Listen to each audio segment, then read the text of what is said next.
Kalau saya lihat misalnya, Pak Jokowi, mending jangan lihat ILC. Karena Anda akan gugup untuk melihat bahwa konsepnya macam-macam di sini. Dia pasti nggak ngerti. Sekarang saya buat mengerti dulu ya. Saya buat mengerti dulu. Kata identitas dipakai Pak Jokowi. Kita juga pakai kata itu. Apa sih itu identitas tuh? Siapa di sini yang punya identitas? Identitas itu di dalam bahasa aslinya, bahasa Yunani, artinya dia yang sudah mati. Karena cuma orang mati yang bisa diidentifikasi. Itu etimologinya begitu. Arya Bima identitasnya Soekarno. Apa selamanya begitu? Belum tentu. Karena dia masih hidup, dia masih berubah. Kodari. Apa identitas tiga periode? Pasti begitu. Jadi soal itu yang gagal kita bicarakan. Pak Jokowi dengar doang politik identitas. Di dalam kepalanya Islam, selesai. Karena nggak paham itu. Yang nggak paham yang salah bukan Pak Jokowi, lingkungannya yang brief dengan cara yang buruk. Itu akibatnya kalau bergaul dengan orang dungu. Yes. Saya terangkan itu lebih jauh. Sekarang saya lanjut ya. Perlahan-lahan aja. Sesuatu disebut sebagai identitas karena direkognisi. Dalam politik, identitas itu timbul karena direkognisi. Supaya kita selamat dari kedunguan yang menganggap identitas itu final. Enggak.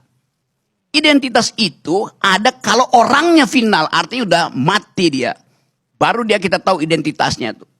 Selama dia hidup, aroma politiknya Bung Choi ini, Ustadz Choi ini baru-baru dari pro Ahok, sekarang dia menganggap Ahok ada kesalahan di situ. Biasa itu.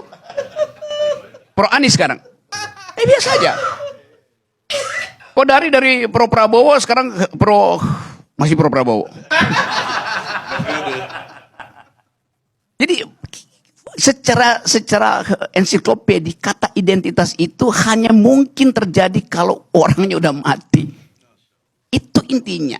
Nah sekarang untuk menyelamatkan kekacauan konseptual itu dibikin istilah lain, politics of recognition. Dalam kategori itu identitas dianggap dihidupkan karena direkognisi. Nah itu yang menyebabkan kasus di Kanada misalnya, dia pakai politik multikultural, di kita multikultural. Tetapi mesti diingat, sesuatu disebut multikultural kalau dia punya efek elektoral, hanya itu. Intinya tuh. Kalau Anda punya identitas sesuatu nggak punya efek elektoral, nggak akan disebut sebagai politik multikultural.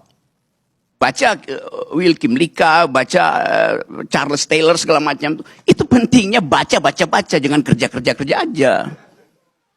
Jadi bangsa ini didirikan oleh orang yang membaca buku. Sehingga tadi yang terangkan oleh Fahri, mestinya kita perkakas yang ditinggalkan bangsa ini itu otak. Pikiran kita pakai, teruskan perdebatan konstituante itu, teruskan percakapan tentang masa depan itu. Nah Pak Jokowi nggak ada di situ. Pak Jokowi nggak tahu masa lalu, nggak tahu masa depan. Coba kita fair, coba tanya Pak Jokowi. Apa yang Pak Jokowi tahu tentang yang diterangkan oleh Fahri? Nol. Apa yang diterangkan Egy itu tentang masa depan, harapan. Rock ini memang sok tahu benar-benar. Saya tahu semua memang, karena itu saya terangkan. Kan tadi kita berupaya untuk mendengar. Lama-lama oligarki intelektual juga dia. Ini apa relevansinya nih saudara? Lanjut. Oke, lanjut sekarang ya. Saya ambil sekarang bagian yang oke, kita bicara masa depan sekarang. Kita ingin masa depan kita dihasilkan oleh pemilu yang bermutu, right? Oke. Pak Jokowi juga bilang begitu, pemilu mesti bermutu tuh. Bagaimana pemilu itu bisa bermutu? Ada pertengkaran pikiran di dalam kampanye. Itu intinya tuh. Seorang pemimpin, dia harus mampu untuk menghasilkan konsep yang visioner. Di mana konsep visioner itu dimungkinkan dihasilkan? Di universitas, dalam pertengkaran di kampus. Tetapi Kata Pak Jokowi, jangan bawa politik ke kampus. Dia nggak ngerti masa depan artinya. Masa depan itu ada gagasan, pikiran. Kampus dilarang untuk memperdebatkan politik. Lalu di mana kualitas perdebatan itu? Nggak ada. Satu poin ya. Poin kedua, seorang tidak cukup dia punya intelektualitas, dia juga punya moralitas itu.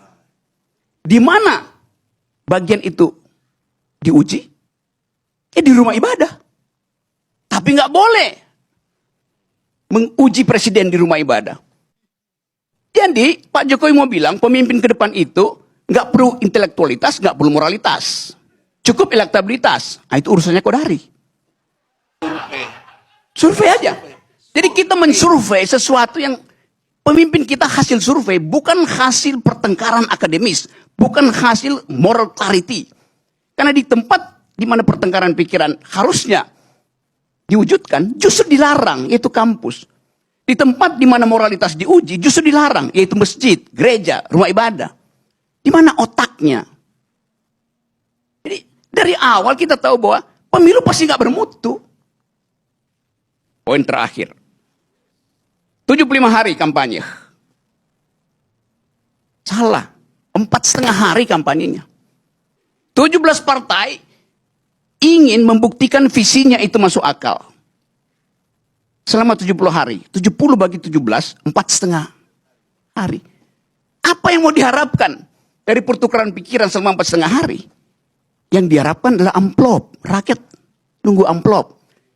Jadi, pemilu ini didesain untuk menghasilkan orang yang tidak berpikir dan orang yang hanya menagih amplop. Itu intinya. Nah, karena itu saya anggap bahwa ini refleksi kita supaya kita nggak segera ditipu oleh juru bicara yang disewa oleh istana untuk membodohi kita. Ini forum kejujuran gitu. Saya nggak punya kepentingan, saya nggak punya partai, gue nggak dukung siapa-siapa. Tapi gue dukung, saya ingin dukung orang yang berpikir. Itu intinya tuh. Assalamualaikum warahmatullahi wabarakatuh.